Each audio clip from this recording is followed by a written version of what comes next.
ਕੱਲ ਅਸੀਂ ਮੈਂ ਦੁਬਾਰਾ ਤੋਂ ਉਹ ਸਾਰੇ ਨੂੰ ਹੀ ਸ਼ੁਰੂ ਕਰ ਰਿਹਾ ਹਾਂ ਜੀ, ਇਸ ਕਰਕੇ ਓਕੇ ਠੀਕ ਹੋ ਗਿਆ ਜੀ, ਕਿਉਂਕਿ ਸਾਰੇ ਰੇਡੀਓ ਨੂੰ ਅਟੈਚ ਕਰਨਾ ਹੁੰਦਾ ਆ, ਇਸ ਕਰਕੇ ਸੋ ਅਸੀਂ ਇਸ ਪ੍ਰੋਗਰਾਮ ਨੂੰ ਦੁਬਾਰਾ ਤੁਹਾਡੇ ਲਈ ਸਾਂਝਾ ਕਰ ਰਹੇ ਹਾਂ, ਕਿਉਂਕਿ ਕੁਝ ਡਿਸਟਰਬੈਂਸ ਸੀ ਲਾਈਨਾਂ ਦੇ ਵਿੱਚ ਔਰ ਉਸ ਨੂੰ ਕਰੈਕਟ ਕਰ ਦਿੱਤਾ ਗਿਆ, ਇਸ ਕਰਕੇ ਅਸੀਂ ਦੁਬਾਰਾ ਚੱਲ ਰਹੇ ਹਾਂ। ਸੋ ਸਾਰੇ ਸਰੋਤਿਆਂ ਨੂੰ ਬੇਨਤੀ ਹੈ ਵੀ ਮੈਂ ਕੱਲ ਤੁਹਾਡੇ ਨਾਲ ਜੋ ਸਾਂਝਾ ਕੀਤਾ ਸੀ ਉਹ ਇਹ ਕੀਤਾ ਸੀਗਾ ਬਈ ਜਿਸ ਤਰ੍ਹਾਂ ਪੱਠਾ ਹੁੰਦਾ ਹੈ ਨਾ, ਉਸ ਪੱਠੇ ਨੂੰ ਅਸੀਂ ਇਸ ਸਰੀਰ ਦੇ ਸਿਸਟਮ ਦੇ ਵਿੱਚ ਆਰਗੇਨੋਜੈਨੇਸਿਸ ਕਿਹਾ ਸੀਗਾ, ਜਿਹਦੇ ਵਿੱਚ ਉਹ ਇੱਟਾਂ ਬਣਦੀਆਂ ਨੇ, ਉਹ ਸੈੱਲ ਬਣਦੇ ਨੇ, ਬਣਨੇ ਤਿਆਰ ਹੁੰਦੇ ਨੇ, ਔਰ ਉਹ ਸੈੱਲਾਂ ਦੀ ਡਿਸਕ੍ਰਿਪਸ਼ਨ ਅਸੀਂ ਡਿਟੇਲ ਸਾਰੀ ਆਪਣੇ ਸਰੋਤਿਆਂ ਦੇ ਨਾਲ ਸਾਂਝੀ ਕੀਤੀ ਸੀ ਬਈ ਸੈੱਲ ਦੇ ਅੰਦਰ ਦੀ ਕੰਪੋਜੀਸ਼ਨ ਤੇ ਉਹੀ ਹੈ, ਉਹਦੇ 'ਚ ਨਿਊਕਲੀਅਸ ਹੈ, ਉਹਦੇ 'ਚ ਗੋਲਜੀ ਬਾਡੀ ਹੈ, ਉਹਦੇ ਜੋ ਵੀ ਕੁਝ ਅਸੀਂ ਕੱਲ ਸਾਰਾ ਡਿਟੇਲ 'ਚ ਤੁਹਾਨੂੰ ਦੱਸ ਦਿੱਤਾ ਸੀ, ਔਰ ਉਹਨਾਂ ਦੀ ਫੰਕਸ਼ਨਿੰਗ ਵੀ ਦੱਸ ਦਿੱਤੀ ਸੀ ਵੀ ਇਹ ਸਾਰੇ ਜਿਹੜੇ ਆਰਗੈਨਲਸ ਹਨ ਇਸ ਸੈੱਲ ਦੇ ਵਿੱਚ ਉਹਨਾਂ ਦਾ ਫੰਕਸ਼ਨ ਕੀ ਹੈ, ਸਰੀਰ ਦੇ ਵਿੱਚ ਉਹ ਕੀ ਕਰਦੇ ਨੇ। ਹਰੇਕ ਸੈੱਲ ਦੇ ਵਿੱਚ ਇੱਕੋ ਹੀ ਚੀਜ਼ ਹੈ, ਉਸੇ ਤਰ੍ਹਾਂ ਦੀ ਚੀਜ਼ ਸਾਰੇ ਸੈੱਲਾਂ ਦੇ ਵਿੱਚ ਹੁੰਦੀ ਹੈ, ਔਰ ਉਹ ਸੈੱਲ ਜਿਹੜੇ ਨੇ ਉਹ ਆਪਸ ਜੁੜ ਕੇ ਅੱਗੇ ਫਿਰ ਅੱਗੇ ਕਿ ਦੀਵਾਰ ਜਿਵੇਂ ਬਣਦੀ ਹੈ ਉਸੇ ਤਰ੍ਹਾਂ ਹੀ ਉਹ ਜੁੜਨੇ ਸ਼ੁਰੂ ਹੁੰਦੇ ਨੇ। ਤੇ ਜਦੋਂ ਉਹ ਇੱਕੋ ਤਰ੍ਹਾਂ ਦੀ ਕੈਟੇਗਰੀ ਦੇ, ਯਾਦ ਹੋਵੇਗਾ ਕਿ ਆਪਾਂ ਕਿਹਾ ਸੀ ਕਿ 23 ਪੇਅਰ ਕ੍ਰੇਨੀਅਲ ਜਿਹੜੇ ਜੀਨਸ ਦੇ ਹੁੰਦੇ ਨੇ, ਔਰ ਜੀਨਸ ਦੇ ਇੱਕ ਜੀਨਸ ਦੇ ਵਿੱਚ ਸੈਂਕੜੇ ਹੀ ਕ੍ਰੋਮੋਜ਼ੋਮਸ ਹੁੰਦੇ ਆ। ਕ੍ਰੋਮੋਜ਼ੋਮਸ ਦੇ ਵਿੱਚ ਉਹਨਾਂ ਦਾ ਡਿਫਰੈਂਟ ਕਰੈਕਟਰ ਆ ਜਾਂਦਾ ਹੈ, ਇੱਕ ਹੀ ਬੰਦਾ ਭਾਵੇਂ ਉਹ ਟਵਿਨਸ ਵੀ ਜੰਮੇ ਹੋਏ ਹੋਣ, ਉਹਨਾਂ ਦੇ ਵਿੱਚ ਡਿਫਰੈਂਟ ਆ ਜਾਂਦਾ ਹੈ। ਠੀਕ ਉਸੇ ਕਰਕੇ ਹੀ ਜਿਹੜੇ ਸਾਡੇ ਸੈੱਲ ਸੀਗੇ, ਸੈੱਲਾਂ ਦੇ ਉਸ ਕਰੈਕਟਰ ਦੇ ਵਿੱਚ ਵੱਖ-ਵੱਖ ਥਾਵਾਂ ਤੇ ਇੱਕ ਤਬਦੀਲੀ ਆ ਜਾਂਦੀ ਹੈ, ਜਿਹਦੇ ਕਰਕੇ ਵੱਖਰੀ ਤਰ੍ਹਾਂ ਦੇ ਜਿਹੜੇ ਸੈੱਲ ਨੇ ਉਹ ਜੁੜ ਕੇ ਤੇ ਵੱਖਰੀ ਤਰ੍ਹਾਂ ਦਾ ਇੱਕ ਟਿਸ਼ੂ ਫਾਰਮੇਸ਼ਨ ਕਰਦੇ ਸੀਗੇ। ਇਹ ਟਿਸ਼ੂ ਦੀ ਗੱਲ ਅਸੀਂ ਸਾਰੇ ਨਾਲ ਕਰ ਦਿੱਤੀ ਕਿ 4 ਤਰ੍ਹਾਂ ਦੇ ਟਿਸ਼ੂ ਹੁੰਦੇ ਆ, ਔਰ 4 ਤਰ੍ਹਾਂ ਦੇ ਜਿਹੜੇ ਟਿਸ਼ੂ ਨੇ ਉਹ ਅੱਗੇ ਜਿਵੇਂ ਉਹਨਾਂ ਦੀ ਜ਼ਰੂਰਤ ਹੁੰਦੀ ਹੈ ਉਹਦੇ ਮੁਤਾਬਕ ਉਹ ਕੰਮ ਕਰਦੇ ਨੇ। ਜਿਵੇਂ ਐਪੀਥੀਲੀਅਲ ਸੈੱਲ ਹੈਗੇ ਨੇ, ਜਾਂ ਮਸਕੂਲਰ ਸੈੱਲ ਹੈਗੇ ਨੇ, ਜਾਂ ਨਰਵਸ ਸੈੱਲ ਹੈਗੇ ਨੇ, ਕਨੈਕਟਿਵ ਟਿਸ਼ੂ ਹੈਗੇ ਨੇ, ਉਹਨਾਂ ਦਾ ਆਪਣਾ ਫੰਕਸ਼ਨ ਜਿਹੜਾ ਸੀਗਾ ਉਹ ਸਾਰਾ ਮੈਂ ਕੱਲ ਡਿਟੇਲ ਵਿੱਚ ਦੱਸ ਦਿੱਤਾ ਸੀਗਾ।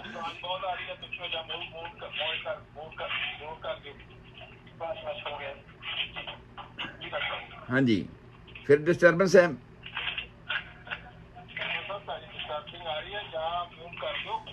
ਹਾਂਜੀ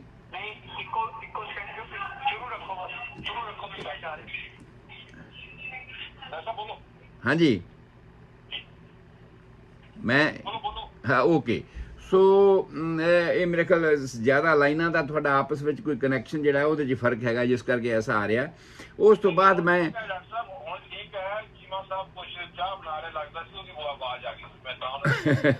ਠੀਕ ਹੈ, ਚਾਹ ਵੀ ਪੀਣੀ ਜ਼ਰੂਰੀ ਹੈ ਬੁੱਢਿਆਂ ਨੂੰ। ਖੈਰ ਸੋ ਅਸੀਂ ਸਾਡਾ ਇਹ ਬੜਾ ਫਰੈਂਡਲੀ ਜਿਹਾ ਪ੍ਰੋਗਰਾਮ ਚੱਲ ਰਿਹਾ, ਸਾਰੇ ਪਰਿਵਾਰਕ ਮੈਂਬਰਾਂ ਨਾਲ ਅਸੀਂ ਸਾਰੀਆਂ ਗੱਲਾਂ ਸਾਂਝੀਆਂ ਕਰ ਰਹੇ ਹਾਂ ਕਿ ਸਾਰੀ ਕਮਿਊਨਿਟੀ ਸਾਡਾ ਪਰਿਵਾਰ ਆ, ਅਤੇ ਉਸ ਸਾਰਿਆਂ ਨੂੰ ਇਹ ਜਾਣਕਾਰੀ ਦੇਣੀ ਬੜੀ ਜ਼ਰੂਰੀ ਹੈਗੀ ਹੈ ਕਿ ਉਹ ਕਮ ਸੇ ਕਮ ਆਪਣੇ ਸਰੀਰ ਬਾਰੇ, ਇਹਦੀਆਂ ਬਿਮਾਰੀਆਂ ਬਾਰੇ, ਇਹਦੇ 'ਚ ਬਿਮਾਰ ਹੁੰਦਾ ਕਿਵੇਂ ਹੈ, ਉਹ ਸਾਰੀਆਂ ਗੱਲਾਂ ਦੀ ਜਾਣਕਾਰੀ ਕਰ ਲੈਣ ਤਾਂ ਕਿ ਬਿਮਾਰ ਨਾ ਪੈਣ, ਤੇ ਜੇ ਬਿਮਾਰ ਪੈਣ ਤੇ ਉਹਦਾ ਉਹ ਹੱਲ ਕਿਵੇਂ ਕਰਨ, ਕੀ ਕਰਨ, ਕੀ ਸਿਧਾਂਤਕ ਵੇ ਹੈਗਾ, ਕੁਦਰਤ ਦਾ ਕੀ ਤਰੀਕਾਕਾਰ ਹੈਗਾ। ਇਸ ਕਰਕੇ ਅਸੀਂ ਇਹ ਪ੍ਰੋਗਰਾਮਾਂ ਨੂੰ ਸ਼ੁਰੂ ਕੀਤਾ ਹੋਇਆ। ਅੱਗੇ ਆਉਣ ਵਾਲੇ ਵੇਰਵੇ ਇਹ ਸਾਰੀ ਡਿਟੇਲ ਸਾਨੂੰ ਦੱਸਣਗੇ। ਅਜੇ ਅਸੀਂ ਇਹਦੀ ਬਣਤਰ ਬਣਾ ਰਹੇ ਹਾਂ, ਤੇ ਬਣਤਰ ਅਸੀਂ ਬਣਾ ਰਹੇ ਹਾਂ ਉਸ ਘਰ ਦੀ ਜਿਹਦੀਆਂ ਇੱਟਾਂ ਦੀ ਅਸੀਂ ਗੱਲ ਕਰ ਲਈ, ਜਿਹਦੇ ਵਿੱਚ ਦੱਸ ਦਿੱਤਾ ਕਿ ਸੈੱਲ ਇਸ ਤਰ੍ਹਾਂ ਦੇ ਹੁੰਦੇ ਆ, ਤੇ ਸੈੱਲਾਂ ਦੇ ਵਿੱਚ ਅੱਗੇ ਜਿਹੜੇ ਗਰੁੱਪ ਬਣਦਾ ਹੈਗਾ ਉਹਨਾਂ ਨੂੰ ਅਸੀਂ ਟਿਸ਼ੂ ਕਿਹਾ ਸੀਗਾ, ਔਰ ਟਿਸ਼ੂਆਂ ਦੀ ਜਿਹੜੀਆਂ 4 ਅਲੱਗ-ਅਲੱਗ ਕਿਸਮਾਂ ਸੀ, ਉਹਨਾਂ ਕਿਸਮਾਂ ਦਾ ਆਪਸ ਵਿੱਚ ਫੰਕਸ਼ਨ ਕੀ ਹੈਗਾ ਆ ਉਹ ਦੱਸ ਦਿੱਤਾ ਗਿਆ ਸੀਗਾ। ਔਰ ਉਸ ਦੱਸਣ ਤੋਂ ਬਾਅਦ ਅੱਜ ਅਸੀਂ ਇਸ ਗੱਲ ਤੇ ਆ ਗਏ ਹਾਂ ਕਿ ਹੁਣ ਅਸੀਂ ਉਸ ਘਰ ਦੀਆਂ ਨੀਹਾਂ ਭਰਨੀਆਂ ਨੇ, ਕਿਵੇਂ ਬਣਾਉਣਾ, ਉਸ ਨੂੰ ਕਿਵੇਂ ਖੜਾ ਕਰਨੀਆਂ ਨੇ ਦੀਵਾਰਾਂ, ਉਹ ਸਾਰੀ ਗੱਲ ਅਸੀਂ ਕਰਨੀ ਹੈ। ਔਰ ਉਹ ਦੀਵਾਰਾਂ ਖੜਾ ਕਰਨ ਦਾ ਮਤਲਬ ਮੇਰੇ ਕਹਿਣ ਤੋਂ ਭਾਵ ਇਹ ਸੀ ਸਕੈਲੇਟਨ ਸਿਸਟਮ, ਹੱਡੀਆਂ ਦਾ ਢਾਂਚਾ, ਕਿਉਂਕਿ ਸਭ ਤੋਂ ਪਹਿਲਾਂ ਹੱਡੀਆਂ ਦਾ ਢਾਂਚਾ ਖੜਾ ਹੋਏਗਾ ਤੇ ਫੇਰ ਹੀ ਉਹਦੇ ਅੰਦਰ ਕੋਈ ਅਲੱਗ-ਅਲੱਗ ਪੁਰਜੇ, ਅਲੱਗ-ਅਲੱਗ ਕਮਰੇ ਅਸੀਂ ਬਣਾਉਣੇ ਆ ਨਾ, ਵੀ ਆਹ ਹਾਰਟ ਹੋ ਗਿਆ, ਜਾਂ ਲਿਵਰ ਹੋ ਗਿਆ, ਲੰਗ ਹੋ ਗਿਆ, ਕਿੱਥੇ ਰੱਖਾਂਗੇ ਉਹਨੂੰ, ਉਹਦੀ ਇੱਕ ਪੋਜੀਸ਼ਨ ਨਿਸ਼ਚਿਤ ਕਰ ਦਿਆਂਗੇ ਅਸੀਂ ਵੀ ਇੱਥੇ ਰਸੋਈ ਬਣੂਗੀ, ਇੱਥੇ ਸਾਡਾ ਲਿਵਿੰਗ ਰੂਮ ਬਣੇਗਾ, ਇੱਥੇ ਸਾਡਾ ਬੈਡਰੂਮ ਬਣੇਗਾ, ਵਗੈਰਾ। ਉਸੇ ਕਰਕੇ ਸਾਨੂੰ ਪਹਿਲਾਂ ਸਭ ਤੋਂ ਸਕੈਲੇਟਨ ਨੂੰ ਜਾਣਨ ਦੀ ਲੋੜ ਹੈਗੀ ਆ। ਔਰ ਉਹ ਜਿਹੜਾ ਸਕੈਲੇਟਨ ਹੈ ਉਹਦੇ ਬਾਰੇ ਅਸੀਂ ਡਿਸਕ੍ਰਾਈਬ ਕਰ ਰਹੇ ਸੀ ਵੀ ਸਕੈਲੇਟਨ ਹੱਡੀਆਂ ਦਾ ਢਾਂਚਾ ਜਿਹਦੇ ਉੱਪਰ ਇਹ ਸਾਰਾ ਸਰੀਰ ਦੀ ਬਣਤਰ ਸਾਡੇ ਸਾਹਮਣੇ ਆਉਂਦੀ ਹੈ। ਔਰ ਉਹਦੇ ਵਿੱਚ ਕੁਛ ਇੱਕ ਸੱਜਣ ਜਿਹੜੇ ਨੇ ਉਹ ਇਹਨੂੰ ਕਹਿੰਦੇ ਆ ਵੀ 206 ਹੱਡੀਆਂ ਦਾ ਇਹ ਸਕੈਲੇਟਨ ਬਣਿਆ ਹੋਇਆ। ਪਰ ਕੁਝ ਇੱਕ ਸੱਜਣ ਜਿਵੇਂ ਰੀੜ੍ਹ ਦੀ ਹੱਡੀ ਦੇ ਮਣਕੇ ਅਲੱਗ-ਅਲੱਗ 26 ਹਨ ਤੇ ਉਹਨਾਂ ਨੂੰ 33 ਵੀ ਗਿਣਦੇ ਆ। ਕਿਉਂ? ਕਿਉਂਕਿ ਸੈਕਰਮ ਹੱਡੀ ਤੇ ਉਸ ਤੋਂ ਬਾਅਦ ਕਾਕਸਿਕਸ ਹੱਡੀ ਅਲੱਗ-ਅਲੱਗ ਮਣਕਿਆਂ ਨੂੰ ਜੁੜ ਕੇ ਬਣੀਆਂ ਹੋਈਆਂ ਨੇ ਤੇ ਉਹ ਸਿੰਗਲ ਹੱਡੀ ਹੋ ਜਾਂਦੀ, ਜਿਸ ਕਰਕੇ ਫਰਕ ਆ ਜਾਂਦਾ ਆ। ਇਸੇ ਤਰ੍ਹਾਂ ਦੰਦਾਂ ਦੀਆਂ ਜਿਹੜੀਆਂ ਹੱਡੀਆਂ ਨੇ, ਕਈ ਲੋਕ ਤੇ ਇਸ ਨੂੰ 32 ਜਾਂ 28 ਦੀ ਗਿਣਤੀ ਵਿੱਚ ਗਿਣਦੇ ਆ ਤੇ ਕੁਝ ਲੋਕ ਇਸ ਨੂੰ ਇੱਕ ਹੀ ਚੀਜ਼ ਗਿਣਦੇ ਆ, ਇਸ ਕਰਕੇ ਫਰਕ ਆ ਜਾਂਦਾ ਆ। ਸੋ ਮੇਰੇ ਕਹਿਣ ਤੋਂ ਭਾਵ ਮੈਂ ਉਸ ਢਾਂਚੇ ਦੀ ਥੋੜ੍ਹੀ ਜਿਹੀ ਡਿਸਕ੍ਰਿਪਸ਼ਨ ਅੱਜ ਤੁਹਾਡੇ ਨਾਲ ਸਾਂਝੀ ਕਰਨੀ ਹੈ, ਔਰ ਜਿੰਨਾ ਵੀ ਸਮਾਂ ਆਪਣਾ ਹੋਇਆ ਮੈਂ ਉਹਦੇ ਮੁਤਾਬਕ ਇਸ ਨੂੰ ਪੂਰਾ ਕਰਨ ਦੀ ਕੋਸ਼ਿਸ਼ ਕਰਾਂਗਾ। ਵੀ ਇਹ ਜਿਹੜਾ ਸਕੈਲੇਟਨ ਹੈ, ਉੱਤੇ ਸਭ ਤੋਂ ਸਿਰ ਤੋਂ ਸ਼ੁਰੂ ਕਰੀਏ, ਉਹਨੂੰ ਅਸੀਂ ਸਕਲ ਕਹਿੰਦੇ ਹਾਂ। ਸਕਲ ਹੈ, ਰੀੜ੍ਹ ਦੀ ਹੱਡੀ ਸਪਾਈਨ ਹੈ, ਸਾਡੀਆਂ ਰਿਬਸ ਹੈਗੀਆਂ ਨੇ, ਔਰ ਸਾਡੀਆਂ ਬਾਹਾਂ ਹੈਗੀਆਂ ਨੇ, ਸਾਡੀਆਂ ਲੱਤਾਂ ਹੈਗੀਆਂ ਨੇ। ਆਹ ਕੁਝ ਅਸੀਂ ਇਸ ਘਰ ਦੇ ਵਿੱਚ ਕੰਪੋਜ਼ ਕਰਨਾ ਹੈ, ਇਹ ਕਮਰੇ ਬਣਾਉਣੇ ਨੇ ਅਸੀਂ, ਹਾਂਜੀ, ਔਰ ਉਹਨਾਂ ਦੀ ਸੈਟਿੰਗ ਕਰਨੀ ਹੈ। ਔਰ ਉਸ ਸੈਟਿੰਗ ਦੇ ਵਿੱਚ ਅਸੀਂ ਗਿਣਦੇ ਹਾਂ ਭਈ ਜਿਵੇਂ ਹੱਥ ਹੈਗਾ ਆ, ਉਹਦੇ 'ਚ 54 ਹੱਡੀਆਂ ਨੇ। ਜਿਸ ਤਰ੍ਹਾਂ ਪੈਰ ਹੈਗੇ ਨੇ, ਉਹਨਾਂ 'ਚ 26 ਹੱਡੀਆਂ ਨੇ। ਮੈਂ ਇਹਨਾਂ ਦਾ ਵੇਰਵਾ ਫਿਰ ਅੱਗੇ ਚੱਲ ਕੇ ਦੇ ਦਿਆਂਗਾ, ਪਰ ਹੁਣ ਮੈਂ ਕੇਵਲ ਇੰਨਾ ਹੀ ਕਹਿਣਾ ਚਾਹਣਾ ਵੀ ਜਿਹੜੀ ਸਾਡੀ ਸਕਲ ਹੈ, ਜਿਹੜੀ ਸਾਡੀ ਖੋਪੜੀ ਹੈਗੀ ਹੈ, ਇਸ ਖੋਪੜੀ ਦੇ ਵਿੱਚ ਜਿਹੜੀ ਖੁੱਤੀ ਵਾਲੀ ਹੱਡੀ ਹੈ ਉਹਨੂੰ ਅਸੀਂ ਆਕਸੀਪੀਟਲ ਕਹਿੰਦੇ ਹਾਂ। ਔਰ ਜਿਹੜੀਆਂ ਉੱਪਰ ਚੋਟੀ ਦੀਆਂ ਹੱਡੀਆਂ ਨੇ ਉਹ ਦੋ ਪਾਸੇ ਦੀਆਂ ਨੇ, ਉਹਦੇ ਵਿਚਕਾਰ ਇੱਕ ਸਿਉਣ ਲੱਗੀ ਹੋਈ ਹੈ, ਸਿਉਣ ਲੱਗੀ ਹੋਈ ਹੈ, ਤੇ ਉਸ ਨੂੰ ਅਸੀਂ ਦੋ ਭਾਗਾਂ 'ਚ ਵੰਡ ਕੇ ਵੇਖਦੇ ਹਾਂ। ਉਹਨੂੰ ਅਸੀਂ ਕਹਿੰਦੇ ਹਾਂ ਪੈਰਾਈਟਲ ਬੋਨਸ, ਦੋ ਪੈਰਾਈਟਲ ਬੋਨਸ ਹੁੰਦੀਆਂ ਨੇ। ਇਸੇ ਤਰ੍ਹਾਂ ਸਾਡਾ ਜਿਹੜਾ ਮੱਥਾ ਹੈਗਾ ਹੈ, ਉਹਨੂੰ ਅਸੀਂ ਕਹਿੰਦੇ ਹਾਂ ਫਰੰਟਲ ਬੋਨ, ਸਾਹਮਣੇ ਦੀ ਮੱਥੇ ਵਾਲੀ ਹੱਡੀ, ਉਹ ਇੱਕ ਹੁੰਦੀ ਹੈ। ਇਸੇ ਤਰ੍ਹਾਂ ਸਾਡੀ ਹੁੰਦੀ ਹੈ ਸਫੇਨੋਇਡ ਬੋਨ। ਜਿਹੜੇ ਆਮ ਲੋਕ ਕਹਿੰਦੇ ਨੇ ਮੈਨੂੰ ਤਾਂ ਉੱਲਾਂ ਪੈਂਦੀਆਂ ਨੇ ਜੀ, ਮੇਰੇ ਤਾਂ ਸਿਰ ਫਟਦਾ ਹੈਗਾ ਤੇ ਉੱਲਾਂ ਪੈਂਦੀਆਂ ਨੇ, ਉਹ ਉੱਲਾਂ ਪੈਣ ਵਾਲੀ ਆ ਜਿਹੜੀ ਕੰਨਾਂ ਦੇ ਅਗਲੇ ਪਾਸੇ ਤੇ ਅੱਖਾਂ ਦੇ ਵਿਚਕਾਰ ਆ ਸਾਡੀ ਜਿਹੜੀ ਹੱਡੀ ਹੈ, ਸਫੇਨੋਇਡ ਹੱਡੀ ਹੁੰਦੀ ਹੈ। ਇਸੇ ਤਰ੍ਹਾਂ ਹੀ ਜੀ ਸਾਡੀ ਟੈਂਪੋਰਲ ਹੱਡੀ ਹੈ, ਹਾਂਜੀ, ਹਾਂ ਜੀ, ਪੁਰਪੜੀਆਂ ਵੱਜਦੀਆਂ ਮੇਰੀਆਂ, ਉਹਨੂੰ ਪੁਰਪੜੀ ਵੀ ਕਹਿ ਸਕਦੇ ਹਾਂ ਅਸੀਂ, ਪੁਰਪੜੀ ਦੀ ਹੱਡੀ ਕਹਿ ਸਕਦੇ ਹਾਂ। ਔਰ ਉਸ ਤੋਂ ਬਾਅਦ ਹੈ ਸਾਡੀ ਟੈਂਪੋਰਲ, ਜਿਹਦੇ ਵਿੱਚ ਆ ਸਾਡੇ ਕੰਨਾਂ ਦੀਆਂ ਦੋ ਸੁਰਾਖ ਨਿਕਲਦੇ ਨੇ, ਜਿਹਦੇ 'ਚ ਕੰਨਾਂ ਦੀ ਆਵਾਜ਼ ਅੰਦਰ ਆਉਂਦੀ ਹੈ। ਔਰ ਇਹ ਸਾਰੀਆਂ ਜਿਹੜੀਆਂ ਹੱਡੀਆਂ ਨੇ, ਕੁਝ ਕੁ ਲੋਕ ਜਿਹੜੇ ਨੱਕ ਦੇ ਪਿਛਲੇ ਪਾਸੇ ਤੇ ਬ੍ਰੇਨ ਦੇ ਨਾਲ ਜੁੜਨ ਵਾਲੀ ਇੱਕ ਹੱਡੀ ਹੈ, ਉਹਨੂੰ ਇਥਮੋਇਡ ਬੋਨ ਕਹਿੰਦੇ ਨੇ। ਕੁਝ ਲੋਕ ਇਹਨੂੰ ਇਹਦੇ ਵਿੱਚ ਗਿਣ ਲੈਂਦੇ ਨੇ ਤੇ ਕੁਝ ਲੋਕ ਇਸ ਨੂੰ ਅਲੱਗ ਫੇਸ ਦੇ ਵਿੱਚ ਗਿਣ ਲੈਂਦੇ ਨੇ। ਪਰ ਫੇਸ ਦੀ ਜਦੋਂ ਅਸੀਂ ਗੱਲ ਕਰਦੇ ਹਾਂ ਤੇ ਫੇਸ ਦੀਆਂ ਹੱਡੀਆਂ ਦੇ ਵਿੱਚ ਸਾਡੇ ਕੋਲ ਸਾਹਮਣੇ ਨੱਕ ਦਿਸਦਾ ਹੈਗਾ। ਇਸ ਨੱਕ ਦੇ ਵਿੱਚ ਦੋ ਹੱਡੀਆਂ ਹੁੰਦੀਆਂ ਨੇ, ਦੋਵੇਂ ਪਾਸੇ ਦੀਆਂ। ਉਸ ਤੋਂ ਬਾਅਦ ਸਾਡਾ ਜਿਹੜਾ ਉੱਪਰ ਵਾਲਾ ਜਬਾੜਾ ਹੈਗਾ, ਇਸ ਉੱਪਰ ਵਾਲੇ ਜਬਾੜੇ ਨੂੰ ਵੀ ਅਸੀਂ ਵਿਚਕਾਰ ਦੇ ਵਿੱਚ ਇੱਕ ਸਿਉਣ ਲੱਗੀ ਹੋਈ ਹੈ। ਜੇ ਤੁਸੀਂ ਉੱਪਰ ਮੂੰਹ ਖੋਲ ਕੇ ਦੇਖੋ ਤੇ ਸਿਉਣ ਲੱਗੀ ਹੋਈ ਹੈ। ਔਰ ਇਹਦਾ ਮਤਲਬ ਕੀ ਕਿ ਦੋ ਹੱਡੀਆਂ ਨੇ ਜਿਹੜੀਆਂ ਮੈਗਜ਼ੀਲਾ ਬੋਨ ਨੇ, ਜਿਹਦੇ ਵਿੱਚ ਸਾਡਾ ਉੱਪਰ ਵਾਲੇ ਜਬਾੜੇ ਦੇ ਦੰਦ ਲੱਗਦੇ ਆ। ਔਰ ਆ ਜਿਹੜਾ ਸਾਡਾ ਗੱਲਾਂ ਦਾ ਉਭਰਿਆ ਹੋਇਆ ਹਿੱਸਾ ਹੈਗਾ ਆ, ਇਸ ਨੂੰ ਜਾਈਗੋਮੈਟਿਕ ਬੋਨ ਕਹਿੰਦੇ ਆ। ਇਸੇ ਤਰ੍ਹਾਂ ਹੀ ਜਿਹੜੀ ਸਾਡੀ ਮੂੰਹ ਖੋਲ ਕੇ ਅਗਰ ਦੇਖੀਏ ਤੇ ਉੱਪਰ ਵਾਲੇ ਪਾਸੇ ਦੀ ਜਿਹੜੀ ਛੱਤ ਹੈ ਮੂੰਹ ਦੀ, ਉਹ ਦੋ ਹੱਡੀਆਂ ਦੀ ਬਣੀ ਹੋਈ ਹੈ, ਦੋ ਹਿੱਸਿਆਂ ਦੀ। ਪੈਲਾਟਾਈਨ ਉਹਦਾ ਨਾਂ ਆ। ਸਾਹਮਣਾ ਫਰੰਟ ਹਿੱਸਾ ਉਹਦਾ ਜਿਹੜਾ ਹੈ ਉਹ ਸਖਤ ਹੁੰਦਾ ਆ। ਬੈਕ ਸਾਈਡ ਦਾ ਜਿਹੜਾ ਹਿੱਸਾ ਹੁੰਦਾ ਉਹਦਾ ਸਾਫਟ ਹੁੰਦਾ ਹੈ, ਜਿੱਥੇ ਜਾ ਕੇ ਨੱਕ ਪਿਛਲੇ ਪਾਸੇ ਖੁੱਲ੍ਹਦਾ ਹੈਗਾ। ਨੱਕ ਦਾ ਪਿਛਲੇ ਪਾਸੇ ਦਾ ਸੁਰਾਖ ਇਸ ਹੱਡੀ ਦੇ ਵਿੱਚ ਖੁੱਲ੍ਹਦਾ, ਪਰ ਉਹ ਸੌਫਟ ਹੁੰਦੀ ਜਿਹੜੀ ਇਸ ਸਥਾਨ 'ਤੇ ਜਾ ਕੇ। ਔਰ ਇਸੇ ਤਰ੍ਹਾਂ ਹੀ ਹੈ ਸਾਡਾ ਮੈਂਡੀਬਲ, ਆ ਜਿਹੜਾ ਹੇਠਾਂ ਵਾਲਾ ਜਿਹੜਾ ਜਬਾੜਾ ਹੈਗਾ, ਜਿਹਦੇ ਨਾਲ ਹੇਠਾਂ ਵਾਲੇ ਦੰਦ ਲੱਗੇ ਹੁੰਦੇ ਨੇ, ਇਹ ਸਾਡੇ ਫੇਸ ਦੀ ਸਾਡੀ ਜਿਹੜੀ ਆ ਉਹ ਬਣਤਰ ਹੁੰਦੀ ਹੈ। ਇਸ ਸਾਰੀ ਚੀਜ਼ ਦਾ ਹੱਡੀਆਂ ਦਾ ਜੋੜ ਜਿਹੜਾ ਆ, ਜਿਹੜਾ ਸਾਡਾ ਮੋਢਿਆਂ ਵਾਲਾ ਜੋੜ ਹੈ ਸਾਰਾ, ਜਿਹਦੇ ਵਿੱਚ ਸਾਡੀਆਂ ਦੋ ਹਸਲੀ ਦੀਆਂ ਹੱਡੀਆਂ, ਪਿਛਲੇ ਪਾਸੋਂ ਇੱਕ ਸਕੈਪੂਲਾ ਜਿਹਨੂੰ ਸ਼ੋਲਡਰ ਬਲੇਡਸ ਕਹਿੰਦੇ ਆ, ਉਹ ਆ ਕੇ ਰਲਦੀ ਹੈ। ਬਾਹਾਂ ਵਾਲੇ ਪਾਸਿਓਂ ਹਿਊਮਰਸ ਆ ਕੇ ਰਲਦੀ ਹੈ। ਇਹਨਾਂ ਸਾਰੀਆਂ ਦਾ ਜਿਹੜਾ ਜੋੜ ਬਣਦਾ ਆ, ਇਹ ਸਾਰਾ ਬਣਾਉਂਦਾ ਹੈ, ਉਸ ਨੂੰ ਅਸੀਂ ਕਹਿੰਦੇ ਆ ਸ਼ੋਲਡਰ ਗਿਲਡਲ। ਠੀਕ ਹੈ ਜੀ। ਅਸੀਂ ਬਾਂਸ ਆਪਸ 'ਚ ਬੰਨ੍ਹ ਦਿੱਤੇ ਆ, ਹੁਣ ਇੱਕ ਦੂਸਰੇ ਪਾਸੇ ਛੱਪਰ ਪਾਉਣ ਲਈ, ਘਰ ਬਣਾਉਣ ਲਈ ਉਹ ਬੰਨ੍ਹ ਦਿੱਤੇ ਅਸੀਂ, ਤੇ ਉਸ ਨੂੰ ਕਹਿੰਦੇ ਆ ਸ਼ੋਲਡਰ ਗਿਲਡਰ। ਔਰ ਇਸੇ ਤਰ੍ਹਾਂ ਹੀ ਹਿੱਪ ਵਾਲੇ ਪਾਸੇ ਹੇਠਾਂ ਵਾਲੇ ਹਿੱਸੇ ਨੂੰ ਬੰਨ੍ਹਣ ਵਾਸਤੇ ਉੱਪਰ ਵਾਲੇ ਹਿੱਸੇ ਦੇ ਨਾਲ, ਔਰ ਉਹ ਅਸੀਂ ਕਹਿੰਦੇ ਆ ਪੈਲਵਿਕ ਗਿਲਡਲ। ਠੀਕ ਹੈ ਜੀ। ਬਾਂਹ ਵਾਲੀ ਹੱਡੀ ਦੇ ਵਿੱਚ ਮੋਢੇ ਤੋਂ ਹੇਠਾਂ ਵਾਲੇ ਪਾਸੇ ਸਾਡੀ ਇੱਕ ਹੱਡੀ ਹੁੰਦੀ ਹੈ, ਉਹਨੂੰ ਕਹਿੰਦੇ ਅਸੀਂ ਹਿਊਮਰਸ। ਔਰ ਹੇਠਾਂ ਜਿਹੜੀ ਸਾਡੀ ਬਾਂਹ ਹੈਗੀ ਹੈ, ਅਰਕ ਤੋਂ ਅਗਲੇ ਪਾਸੇ ਹੱਥ ਵਾਲੇ ਪਾਸੇ ਤੱਕ ਦੀ, ਉਸ ਨੂੰ ਉਹਦੇ ਵਿੱਚ ਦੋ ਹੱਡੀਆਂ ਹੁੰਦੀਆਂ ਨੇ, ਰੇਡੀਅਸ ਤੇ ਅਲਨਾ ਉਹਦਾ ਨਾਂ ਹੈਗਾ। ਠੀਕ ਹੈ। ਜਿਹੜੀ ਅੰਗੂਠੇ ਵਾਲੇ ਪਾਸੇ ਆ ਉਹ ਰੇਡੀਅਸ ਹੈ, ਦੂਜੇ ਵਾਲੇ ਪਾਸੇ ਅਲਨਾ ਹੈਗੀ ਹੈ। ਅਲਣਾ ਬਹੁਤਾ ਹਿੱਸਾ ਜਿਹੜਾ ਉਹਦਾ ਮੂੰਹ ਉੱਪਰ ਵਾਲੇ ਪਾਸੇ ਜੁੜਿਆ ਹੁੰਦਾ ਹੈ, ਰੇਡੀਅਸ ਦਾ ਥੱਲੇ ਵਾਲੇ ਪਾਸੇ ਜੁੜਿਆ ਹੁੰਦਾ। ਸੋ ਅਲੱਗ-ਅਲੱਗ ਉਹਨਾਂ ਦੀ ਜਿਹੜੀ ਬਣਤਰ ਬਣੀ ਹੋਈ ਹੈ, ਉਹਦੀ ਸੈਟਿੰਗ ਵਾਸਤੇ ਬਣੀ ਹੋਈ ਹੈ। ਆ ਜਿਹੜਾ ਗੁੱਟ ਹੈ ਸਾਡਾ, ਇਹਦੇ ਵਿੱਚ 8 ਹੱਡੀਆਂ ਹੁੰਦੀਆਂ ਨੇ ਡਿਫਰੈਂਟ ਟਾਈਪ ਦੀਆਂ, ਜਿਹੜੀਆਂ 2 ਲਾਈਨਾਂ ਦੇ ਵਿੱਚ ਲੱਗੀਆਂ ਹੁੰਦੀਆਂ ਨੇ ਇਸ ਗੁੱਟ ਦੇ ਵਿੱਚ। ਤੇ ਜਿਹੜੀਆਂ ਗੁੱਟ ਨੂੰ ਹਿੱਲਣ ਜੁਲਣ ਵਿੱਚ, ਹਰ ਤਰ੍ਹਾਂ ਦੀ ਮੂਵਮੈਂਟ ਵਿੱਚ ਸਾਨੂੰ ਫੈਸਿਲਿਟੀ, ਜੇ ਇੱਕ ਹੁੰਦੀ ਤੇ ਬੜੀ ਮੁਸ਼ਕਲ ਹੋਣੀ ਸੀ ਨਾ। ਤਾਂ ਕੁਦਰਤ ਨੇ ਇੱਥੇ 8 ਹੱਡੀਆਂ ਲਾਈਆਂ ਹੋਈਆਂ ਨੇ, ਜਿਹੜੀਆਂ ਕਿ ਇਸ ਨੂੰ ਹਿੱਲਣ ਦੇ ਵਾਸਤੇ ਫਾਇਦਾ ਕਰਦੀਆਂ ਨੇ। ਜਿਵੇਂ ਜਿਵੇਂ ਵੀ ਮੁੜਨਾ ਹੈ ਉਵੇਂ ਉਹ ਮੁੜ ਸਕਦੀ ਹੈ। ਉਸ ਤੋਂ ਅੱਗੇ ਸਾਡੀਆਂ 5 ਹੱਡੀਆਂ ਹੁੰਦੀਆਂ ਨੇ, ਉਹਨਾਂ ਨੂੰ ਫੈਲੈਂਕਸ ਅਸੀਂ ਕਹਿੰਦੇ ਹਾਂ, ਫਿੰਗਰ ਦੀਆਂ ਹੱਡੀਆਂ। ਉਸ ਤੋਂ ਅੱਗੇ ਹੁੰਦੀਆਂ ਸਾਡੀਆਂ ਫਲੈਂਜਸ, ਜਿਹੜੀਆਂ 14 ਹੁੰਦੀਆਂ ਨੇ। ਸੋ ਇਹ ਸਾਰੀਆਂ ਹੱਡੀਆਂ ਹੱਥ ਦੀਆਂ ਹੁੰਦੀਆਂ ਨੇ। ਇਸੇ ਤਰ੍ਹਾਂ ਹੀ ਸਾਡੇ ਲੋਅਰ ਜਿਹੜੀਆਂ ਅਸੀਂ ਪੈਲਵਿਕ ਗਿਲਡਲ ਗਿਣਿਆ ਹੈ, ਉਸ ਪੈਲਵਿਕ ਗਿਲਡਲ ਦੀਆਂ ਜਿਹੜੀਆਂ ਹੱਡੀਆਂ ਨੇ, 2 ਜਿਹੜੀਆਂ 3 ਹਿੱਪ ਬੋਨ ਦੀਆਂ ਹੱਡੀਆਂ ਹੋ ਗਈਆਂ। ਔਰ ਹੇਠਾਂ ਇੱਕ ਹੱਡੀ ਜਿਹੜੀ ਹੈ ਗੋਡੇ ਤੱਕ ਜਾਂਦੀ ਹੈ, ਉਹਦਾ ਨਾਂ ਫੀਮਰ ਹੈਗਾ ਆ। ਔਰ ਇਸੇ ਤਰ੍ਹਾਂ ਉਸ ਤੋਂ ਹੇਠਾਂ ਜਿਹੜੀਆਂ ਜਾਂਦੀਆਂ ਨੇ ਟਿਬੀਆ ਤੇ ਫੈਬੂਲਾ। ਫੈਬੂਲਾ ਨੂੰ ਤਾਂ ਅਸੀਂ ਕਹਿੰਦੇ ਆ ਵੀ ਹੈਲਪਿੰਗ ਹੈਂਡ ਹੈਗਾ ਆ, ਉਹਦਾ ਬਹੁਤ ਥੋੜਾ ਕੰਮ ਹੈਗਾ ਆ। ਆਮ ਤੌਰ ਤੇ ਕਈ ਵਾਰ ਜੇ ਕਿਸੇ ਥਾਂ ਤੇ ਕੋਈ ਹੋਰ ਹੱਡੀ ਟੁੱਟ ਜਾਵੇ ਤੇ ਉਹਨੂੰ ਪਾਉਣੀ ਪੈ ਜੇ, ਤੇ ਇਸ ਫੀਮਰ ਨੂੰ ਕੱਟ ਕੇ ਅੱਜ ਕੱਲ੍ਹ ਡਾਕਟਰ ਲੋਕ ਪਾਉਣ ਲੱਗ ਗਏ ਵੀ ਇਹਦਾ ਬਹੁਤਾ ਵੱਡਾ ਕੰਮ ਹੈ ਨਹੀਂ। ਪਰ ਸਾਡੀ ਮੇਨ ਹੱਡੀ ਜਿਹੜੀ ਲੱਤ ਦੀ ਹੈ ਉਹ ਟਿਬੀਆ ਹੈਗੀ ਹੈ, ਜਿਹੜੀ ਸਾਨੂੰ ਮਾਸਪੇਸ਼ੀ ਦੇ ਉੱਪਰ, ਮਾਸ ਦੇ ਉੱਪਰੋਂ ਵੀ, ਸਕਿਨ ਦੇ ਉੱਪਰੋਂ ਸਾਨੂੰ ਦਿਖਾਈ ਦਿੰਦੀ ਹੈ। ਗੋਡੇ ਤੋਂ ਹੇਠਾਂ ਗਿੱਟੇ ਤੱਕ ਜਾਂਦੀ ਹੈਗੀ ਹੈ। ਗਿੱਟੇ ਦੇ ਵਿੱਚ ਜਾ ਕੇ ਫਿਰ ਚੀਮਾ ਸਾਹਿਬ 7 ਹੱਡੀਆਂ ਲੱਗੀਆਂ ਹੋਈਆਂ ਨੇ। ਕਲਕੇਨੀਅਸ, ਕਿਊਬੋਇਡ, ਨੇਵੀਕੂਲਰ, ਟਾਰਸਸ, ਕਨਾਈਫਰ, ਮੀਡੀਅਮ, ਇੰਟਰਮੀਡੀਅਮ ਤੇ ਲੈਟਰਲ। ਇਹ ਇਹਨਾਂ ਦੇ ਵੈਸੇ ਨਾਮ ਹੈ, ਬੋਲ ਦਿੱਤੇ ਨੇ ਕਿ ਆਮ ਲੋਕਾਂ ਦੀ ਜਾਣਕਾਰੀ ਵਾਸਤੇ ਨਹੀਂ ਹੈਗਾ, ਸਿਰਫ ਇੰਨਾ ਹੀ ਆ ਬਈ 7 ਹੱਡੀਆਂ ਲੱਗੀਆਂ ਹੋਈਆਂ ਨੇ। ਜਿਹੜੀ ਕਲਕੇਨੀਅਸ ਜਿਹੜੀ ਹੱਡੀ, ਅੱਡੀ ਵਾਲੀ ਹੱਡੀ ਹੈ, ਉਹਨੂੰ ਕਲਕੇਨੀਅਸ ਕਹਿੰਦੇ ਆ, ਠੀਕ ਹੈ। ਔਰ ਆਮ ਤੌਰ ਤੇ ਲੋਕਾਂ ਨੂੰ ਉਹਦੇ ਵਿੱਚ ਦਰਦ ਹੋਣੀ ਸ਼ੁਰੂ ਹੋ ਜਾਂਦੀ ਹੈ, ਖਾਸ ਤੌਰ ਤੇ ਜਦੋਂ ਭਾਰ ਵੱਧ ਜਾਏ, ਜਾਂ ਖਾਸ ਤੌਰ ਤੇ ਜਦੋਂ ਕੋਈ ਹਾਰਮੋਨਲ ਪ੍ਰੋਬਲਮ ਆਉਂਦੀ ਹੈ, ਜਾਂ ਜਦੋਂ ਬੀਬੀਆਂ ਮੈਨੋਪੌਜ਼ 'ਚ ਪਹੁੰਚਦੀਆਂ ਨੇ, ਉਦੋਂ ਇਹਨਾਂ ਨੂੰ ਅੱਡੀਆਂ ਦਰਦ ਕਰਨੀਆਂ ਸ਼ੁਰੂ ਕਰ ਦਿੰਦੀਆਂ ਨੇ। ਉਹਦਾ ਕਾਰਨ ਸਿਰਫ ਇਹ ਆ ਕਿ ਉੱਥੇ ਜਿਹੜੀ ਬਲੱਡ ਦੀ ਸਪਲਾਈ ਹੈ ਇਹਨਾਂ 7 ਹੱਡੀਆਂ ਦੇ ਵਿੱਚੋਂ ਦੀ ਹੋ ਕੇ ਜੁੜਦੀਆਂ ਨੇ, ਤੇ ਇਹਨਾਂ ਦਾ ਜਿਹੜਾ ਆਪਸ ਜੁੜਨ ਵਾਲਾ ਤਰੀਕਾ ਹੈ ਨਾ, ਉਹ ਵੀ ਇਰਰੈਗੂਲਰ ਜਿਹਾ ਆ, ਸਿਸਟੇਮੈਟਿਕ ਨਹੀਂ ਹੈਗਾ। ਕਿਉਂਕਿ ਇਸ ਨੇ ਪੱਬ ਨੂੰ ਵਿੱਚੋਂ ਖਾਲੀ ਕਰਨਾ ਹੈ, ਉਤਾਂਹ ਨੂੰ ਚੁੱਕਣਾ ਹੈ। ਜਦੋਂ ਉਸ ਨੂੰ ਉਤਾਂਹ ਨੂੰ ਚੁੱਕਣਾ ਹੈ ਪੱਬ ਨੂੰ, ਜਿਸ ਕਰਕੇ ਇਹਨਾਂ ਦੀ ਜਿਹੜੀ ਬਣਤਰ ਹੈ ਤੇ ਸੈਟਿੰਗ ਜਿਹੜੀ ਹੈ ਉਹ ਸਿਸਟੇਮੈਟਿਕ ਨਹੀਂ ਹੈਗੀ, ਜਿਸ ਕਰਕੇ ਆਮ ਤੌਰ ਤੇ ਪ੍ਰੈਸ਼ਰ ਜ਼ਿਆਦਾ ਹੱਡੀ ਦੇ ਉੱਪਰ ਰਹਿੰਦਾ ਹੈ, ਜਿਸ ਕਰਕੇ ਆਮ ਤੌਰ ਤੇ ਲੋਕਾਂ ਦੀਆਂ ਹੱਡੀਆਂ ਦਰਦ ਕਰਨੀਆਂ ਸ਼ੁਰੂ ਕਰ ਦਿੰਦੀਆਂ ਨੇ।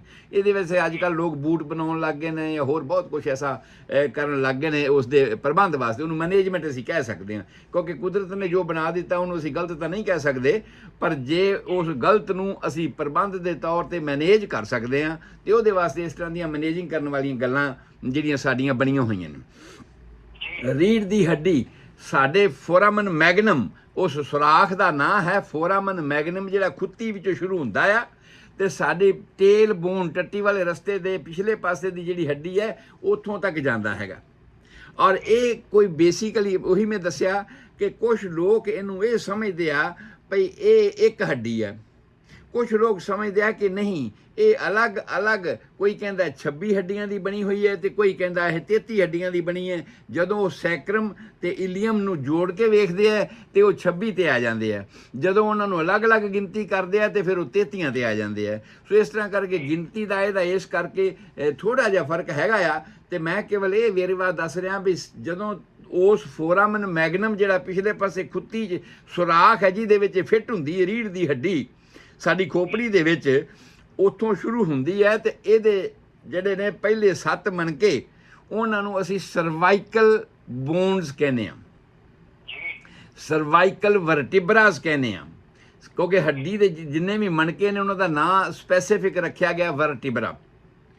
ਔਰ ਉਸ ਵਰਟੀਬਰਾ ਦਾ ਜਿਹੜਾ 7 ਪਹਿਲੇ ਮਣਕੇ ਹੈਗੇ ਆ, ਉਹਨਾਂ ਨੂੰ ਅਸੀਂ ਕਹਿੰਦੇ ਹਾਂ ਸਰਵਾਈਕਲ। ਆਮ ਤੌਰ ਤੇ ਬਹੁਤ ਸਾਰੇ ਲੋਕਾਂ ਨੂੰ ਸਰਵਾਈਕਲ ਦੀ ਤਕਲੀਫ ਇੱਥੇ ਹੁੰਦੀ ਹੀ ਰਹਿੰਦੀ ਹੈ। ਕਾਰਨ ਇਹ ਹੁੰਦਾ ਹੈ ਵੀ ਐਂ ਤਾਂ ਨਹੀਂ ਹੈਗਾ ਵੀ ਸਿਰ ਬਹੁਤਾ ਭਾਰਾ ਹੋ ਗਿਆ ਤਾਂ ਕਰਕੇ। ਉਹ ਸਿਰ ਭਾਰਾ ਹੋਣ ਵਾਲੀ ਵੀ ਗੱਲ, ਮੈਂ ਜਦੋਂ ਬੱਚਿਆਂ ਦੀ ਕੰਡੀਸ਼ਨ ਚੱਲ ਰਹੀ ਸੀ ਤੇ ਹਾਈਡਰੋਸੈਫਲਸ ਦੀ ਗੱਲ ਮੈਂ ਕੀਤੀ ਸੀ। ਹਾਈਡਰੋਸੈਫਲਸ ਦੇ ਵਿੱਚ ਕੀ ਹੁੰਦਾ ਕਿ ਬ੍ਰੇਨ ਜਿਹੜਾ ਉਹਦੇ 'ਚ ਜ਼ਿਆਦਾ ਪਾਣੀ ਭਰ ਜਾਂਦਾ, ਹੈਵੀ ਹੋ ਜਾਂਦਾ, ਤੇ ਬੱਚੇ ਜਿਹੜੇ ਕਿ 3 ਤੋਂ 5 ਮਹੀਨਿਆਂ ਦੇ ਵਿੱਚ ਉਸ ਨੂੰ ਆਪਣੀ ਧੌਣ ਚੁੱਕਣੀ ਚਾਹੀਦੀ, ਉਹ ਨਹੀਂ ਚੁੱਕ ਸਕਦੇ, ਉਹ ਇਸ ਗੱਲ ਕਰਕੇ। ਪਰ ਅਲਟੀਮੇਟਲੀ ਉਸ ਤੋਂ ਬਾਅਦ ਦੀ ਉਮਰ ਦੇ ਵਿੱਚ ਆ ਕੇ ਇਹ ਆਮ ਤੌਰ ਤੇ ਧੌਣ ਜਿਹੜੀ ਹੈ ਸਿਰ ਦਾ ਭਾਰ ਚੁੱਕ ਲੈਂਦੀ ਹੈ। ਪਰ ਕੁਝ ਇੱਕ ਐਸੇ ਕਾਰਨ ਹਨ ਜਿਨ੍ਹਾਂ ਦੇ ਉਹਦੇ ਕਰਕੇ ਇਹ ਧੌਣ ਜਿਹੜੀ ਹੈ ਵੀਕ ਹੋ ਜਾਂਦੀ ਹੈ, ਮਣਕੇ ਇੱਕਦਮ ਸਟਿਫ ਹੋ ਜਾਂਦੇ ਨੇ, ਆਪਸ 'ਚ ਜੁੜ ਜਾਂਦੇ ਨੇ। ਇੱਕ ਉਹਨਾਂ ਦੀ ਨਾਰਮਲ ਵਿੱਥ ਹੈਗੀ ਹੈ, ਉਹਦੇ ਵਿੱਚ ਇੱਕ ਡਿਸਕ ਲੱਗੀ ਹੋਈ ਹੈ, ਜਿਵੇਂ ਗੱਡੇ ਦੀਆਂ ਕੱਤਾਂ ਰੱਖੀਆਂ ਹੁੰਦੀਆਂ ਨੇ ਉਸ ਤਰ੍ਹਾਂ ਦੀ ਉਹ ਡਿਸਕ ਰੱਖੀ ਹੁੰਦੀ ਕਿ ਹੱਡੀਆਂ ਆਪਸ 'ਚ ਰਗੜਨ ਨਾ। ਔਰ ਉਹ ਵੀ ਡਿਸਕ ਇਸ ਟਾਈਪ ਦੀ ਹੁੰਦੀ ਹੈ, ਗੋਲ ਬਣੀ ਹੋਈ, ਕਿ ਇਹਦੇ ਅੰਦਰ ਦਾ ਜਿਹੜਾ ਸੁਰਾਖ ਹੈ ਉਹ ਬ੍ਰੇਨ ਦੇ ਨਾਲ ਸਾਂਝਾ ਹੋ ਜਾਵੇ ਤੇ ਅਖੀਰ ਕਾਕਸਿਕਸ ਤੱਕ ਜਾਵੇ, ਆਖਰੀ ਹੱਡੀ ਤੱਕ ਜਾਵੇ। ਉਹ ਸੁਰਾਖ ਦੀ ਗੁਲਾਈ ਇਸ ਤਰ੍ਹਾਂ ਦੀ ਬਣੀ ਹੁੰਦੀ ਹੈ। ਸੋ ਪਹਿਲੀਆਂ 7 ਹੱਡੀਆਂ ਜ਼ਿਆਦਾਤਰ ਅਸੀਂ ਧੌਣ ਨੂੰ, ਗਰਦਨ ਨੂੰ ਆਮ ਤੌਰ 'ਤੇ ਮੂਵ ਕਰਦੇ ਰਹਿੰਦੇ ਹਾਂ, ਜਿਹਦੇ ਕਰਕੇ ਕਈ ਵਾਰਾਂ ਇਹਦੇ ਵਿੱਚ ਸਟਿਫਨੈਸ ਹੋ ਜਾਂਦੀ ਹੈ ਉਹਨਾਂ ਲੋਕਾਂ ਨੂੰ ਜਿਹੜੇ ਜ਼ਿਆਦਾ ਕੰਪਿਊਟਰ 'ਤੇ ਕੰਮ ਕਰਦੇ ਆ। ਕਿਸੇ ਇੱਕ ਹੀ ਚੀਜ਼ ਵੱਲ ਲਗਾਤਾਰ ਵੇਖਦੇ ਰਹਿਣਾ, ਉਹਦੇ ਨਾਲ ਕੁਝ ਮਣਕੇ ਸਾਡੇ ਸਟਿਫ ਹੋ ਜਾਂਦੇ ਨੇ, ਔਰ ਸਟਿਫ ਹੋਣ ਦੇ ਨਾਲ ਇਹ ਜਿਹੜਾ ਧੌਣ ਦੇ ਮਣਕਿਆਂ ਦੇ ਵਿੱਚ ਕੁਝ ਸੋਜ ਹੋ ਜਾਂਦੀ ਹੈ। ਜਿਹੜੀ ਸੋਜ ਹੋ ਜਾਂਦੀ ਹੈ ਉਹਦਾ ਇੰਨਾ ਹੀ ਕੰਮ ਨਹੀਂ ਹੈਗਾ ਵੀ ਇੰਨੀ ਕਿ ਸੋਜ ਹੋ ਗਈ ਤੇ ਧੌਣ ਪੀੜ ਕਰਦੀ ਤੇ ਹੋ ਗਿਆ, ਨਹੀਂ। ਇਹਦੇ ਅੰਦਰੋਂ ਲੰਘਦੀਆਂ ਨੇ ਨਰਵਸ, ਜੇ ਉਹ ਜਿਹਨੂੰ ਅਸੀਂ ਕਹਿੰਦੇ ਆ ਬ੍ਰੇਕੀਅਲ ਪਲੈਕਸਸ, ਬ੍ਰੇਕੀਅਲ ਪਲੈਕਸਸ ਭਾਵ ਮੋਢੇ ਤੇ ਹੋਰ ਬਾਹਾਂ ਨੂੰ ਕੰਟਰੋਲ ਕਰਨ ਵਾਲਾ ਜਿਹੜਾ ਨਰਵਸ ਸਿਸਟਮ ਹੈ, ਟੈਲੀਫੋਨ ਵਾਲੀਆਂ ਲਾਈਨਾਂ ਜਿਹੜੀਆਂ ਸਾਡੀਆਂ ਹੈਗੀਆਂ ਨੇ ਉਹ ਲੰਘਦੀਆਂ ਨੇ। ਤੇ ਜੇ ਸੋਜ ਜ਼ਿਆਦਾ ਹੋ ਗਈ ਤੇ ਉਹਨਾਂ ਨੂੰ ਆਪਣੀ ਕਾਰਕਰਦਗੀ ਕਰਨ ਦੇ ਵਿੱਚ ਦਿੱਕਤ ਆਵੇਗੀ। ਜਿਵੇਂ ਅੱਜ ਸਾਡੇ ਆਪਣੇ ਟੈਲੀਫੋਨ ਦੇ ਵਿੱਚ ਦਿੱਕਤ ਆ ਗਈ, ਵਾਰ-ਵਾਰ ਫਰਕ ਪੈਂਦਾ ਸੀਗਾ, ਤਾਰਾਂ ਦੇ ਕਰਕੇ ਐਸਾ ਹੋ ਗਿਆ। ਸੋ ਉਹਦੇ ਕਈ ਵਾਰ ਹੁਣ ਲੋਕ ਜਿਹੜੇ ਨੇ ਕਹਿੰਦੇ ਨੇ ਮੇਰੀ ਤਾਂ ਜੀ ਇਹ ਵਿਚਕਾਰਲੀ ਉਂਗਲੀ ਹੈ, ਇਹ ਸੁਣਦੇ ਨੇ ਸਾਰੇ, ਬਹੁਤ ਸਾਰੇ ਲੋਕ, ਤੇ ਬਹੁਤ ਸਾਰੀਆਂ ਕੰਪਲੇਂਟ ਸਾਡੇ ਕੋਲ ਇਸ ਤਰ੍ਹਾਂ ਦੀਆਂ ਪੇਸ਼ੈਂਟ ਦੀਆਂ ਆਉਂਦੀਆਂ ਨੇ, ਮੇਰੀ ਤਾਂ ਜੀ ਇਹ ਜਿਹੜੀ ਮੁੰਦਰੀ ਵਾਲੀ ਉਂਗਲੀ ਨੇ ਜਿਹਦੇ 'ਚ ਮੁੰਦਰੀ ਪਾਈ ਦੀ ਚੀਚੀ ਦੇ ਨਾਲ ਦੀ, ਇਹ ਜਿਹੜੀ ਹੈ ਰੁਕ ਜਾਂਦੀ ਹੈ, ਸਟਿਫ ਹੋ ਜਾਂਦੀ ਹੈ। ਕੋਈ ਕਹਿੰਦਾ ਜੀ ਮੇਰੀ ਵਿਚਕਾਰਲੀ ਉਂਗਲੀ ਐਸੀ ਹੋ ਜਾਂਦੀ ਹੈ। ਪਰ ਅਸੀਂ ਡਾਕਟਰ ਲੋਕ ਜਿਹੜੇ ਇਹ ਸਾਰਾ ਕੁਝ ਅਨਾਟਮੀ ਵਗੈਰਾ ਪੜ੍ਹ ਕੇ ਆਏ ਹੋਏ ਆ, ਸਾਨੂੰ ਇਹ ਪਤਾ ਆ ਕਿ ਕਿਹੜੀ ਨਰਵ ਕਿਸ ਥਾਂ ਤੋਂ ਚੱਲੀ ਸੀ ਤੇ ਉਹਨੇ ਕਿਹੜੀ ਉਂਗਲੀ ਨੂੰ ਕੰਟਰੋਲ ਕਰਨਾ ਹੈਗਾ, ਔਰ ਕਿਹੜੀ ਉਂਗਲੀ ਨੂੰ ਕੰਟਰੋਲ ਕਰਨਾ ਹੈ। ਜਿਸ ਉਂਗਲੀ ਦੇ ਵਿੱਚ ਫਰਕ ਹੈ ਸਾਨੂੰ ਪਤਾ ਲੱਗ ਜੂਗਾ ਕਿ ਪਿਛਲੇ ਪਾਸੇ ਰੀੜ੍ਹ ਦੀ ਹੱਡੀ ਦੇ ਸਰਵਾਈਕਲ ਮਣਕਿਆਂ ਵਿੱਚੋਂ ਕਿਹੜੇ ਮਣਕੇ ਦੇ ਵਿੱਚ ਕੋਈ ਨੁਕਸ ਆ ਗਿਆ, ਉੱਥੇ ਸੋਜ ਪੈ ਗਈ ਹੈ, ਤਾਂ ਕਿ ਸਾਨੂੰ ਰੂਟ ਦਾ ਪਤਾ ਲੱਗ ਜਾਂਦਾ ਹੈ ਵੀ ਇਹਦੀ ਰੂਟ ਕਿਹੜੀ ਹੈਗੀ ਹੈ। ਉਸ ਥਾਂ ਤੇ ਕੋਈ ਅਸੀਂ ਕਾਰਵਾਈ ਕਰ ਸਕਦੇ ਹਾਂ, ਉਸ ਥਾਂ ਤੇ ਅਸੀਂ ਮੈਨੇਜ ਕਰ ਸਕਦੇ ਹਾਂ ਤੇ ਠੀਕ। ਪਰ ਕਿਉਂਕਿ ਇਹ ਸਾਡਾ ਜਿਹੜਾ ਸਰੀਰ ਹੈ ਨਾ, ਇਹ ਇੰਟਰਨਲੀ ਬਿਲਟ ਅਪ ਹੈ, ਇੰਟਰਨਲੀ ਫੰਕਸ਼ਨਿੰਗ ਹੈ। ਇੰਟਰਨਲੀ ਫੰਕਸ਼ਨ ਦਾ ਮਤਲਬ ਹੈ ਵੀ ਕੰਧ ਵਾਂਗੂ ਨਹੀਂ ਵੀ ਜੇ ਕੰਧ ਕਿਤੋਂ ਟੁੱਟ ਗਈ ਤੇ ਬਾਹਰੋਂ ਥੋਬਾ ਲਾ ਦਿਓ ਜਾਂ ਬਾਹਰੋਂ ਸੀਮੈਂਟ ਲਾ ਦਿਓ। ਇਹਦੀ ਰੀਜਨਰੇਸ਼ਨ ਅੰਦਰੋਂ ਹੀ ਹੋਣੀ ਹੈ, ਔਰ ਅੰਦਰੋਂ ਹੀ ਰੀਜਨਰੇਸ਼ਨ ਹੋਣ ਵਾਸਤੇ ਟੈਂਪਰੇਰੀ ਤੌਰ ਤੇ ਕੀਤੇ ਜਿੰਨੇ ਵੀ ਪ੍ਰਬੰਧ ਹੁੰਦੇ ਨੇ, ਕੋਈ ਮਾਲਿਸ਼ ਕਰ ਲਓ, ਯੂ ਕੈਰੋਪ੍ਰੈਕਟਰ ਕੋਲ ਚਲੇ ਜਾਓ ਜਾਂ ਕੁਝ ਵੀ ਕਰ ਲਓ, ਇਹ ਸਾਰੀਆਂ ਵਕਤੀ ਗੱਲਾਂ ਤੇ ਤੁਹਾਨੂੰ ਆਰਾਮ ਤੇ ਜ਼ਰੂਰ ਦੇਣਗੀਆਂ। ਪਰ ਜਦ ਤੱਕ ਉਹਦੇ ਪਿਛਲੇ ਪਾਸੇ ਕਾਰਨ ਨਹੀਂ ਸਾਨੂੰ ਮਿਲੇ ਕਿ ਇਹ ਸੋਜ ਆਈ ਕਿਉਂ ਆ, ਇਹਦੇ ਪਿੱਛੇ ਜਿਹੜੇ ਮੇਨਟੇਨਿੰਗ ਕਾਰਨ ਹੈਗੇ ਨੇ ਉਹ ਕੀ ਹੈਗੇ ਨੇ, ਜਦ ਤੱਕ ਅਸੀਂ ਉਹ ਐਡਵਾਈਸ ਨਹੀਂ ਕਰਦੇ ਪੇਸ਼ੈਂਟ ਨੂੰ, ਤਦ ਤੱਕ ਉਹ ਠੀਕ ਨਹੀਂ ਹੋ ਸਕਦੀ। ਤੇ ਜਿਵੇਂ ਮੈਂ ਦੱਸਿਆ ਵੀ ਕੰਪਿਊਟਰ ਤੇ ਕੰਮ ਕਰਨ ਵਾਲੇ ਜਾਂ ਇੱਕਦਮ ਆ ਜਿਹੜੇ ਟਰੱਕ ਡਰਾਈਵਰ ਹਨ, ਜਿਹੜੇ ਲਗਾਤਾਰ ਰੋਡ ਦੇ ਉੱਪਰ ਹੀ ਨਜ਼ਰ ਲਾ ਕੇ ਤੇ ਚੱਲੇ ਜਾ ਰਹੇ ਨੇ, ਉਹ ਇੱਕਦਮ ਸਟਿਫ ਹੋ ਜਾਂਦੀਆਂ ਨੇ ਜਿਹੜੀਆਂ ਨਰਵਸ, ਔਰ ਜਿਸ ਕਰਕੇ ਇਹ ਐਸਾ ਹੋਣਾ ਸ਼ੁਰੂ ਹੋ ਜਾਂਦਾ ਹੈ। ਤੋ ਇਹਨਾਂ 7 ਤੋਂ ਬਾਅਦ ਸੈਕੰਡ ਸਟੈਪ ਹੈ ਜੀ 12 ਮਣਕੇ ਹੋਰ ਆਉਂਦੇ ਨੇ, ਜਿਨ੍ਹਾਂ ਨੂੰ ਅਸੀਂ ਕਹਿੰਦੇ ਹਾਂ ਥੋਰੈਸਿਕ ਵਰਟੀਬਰਾਸ।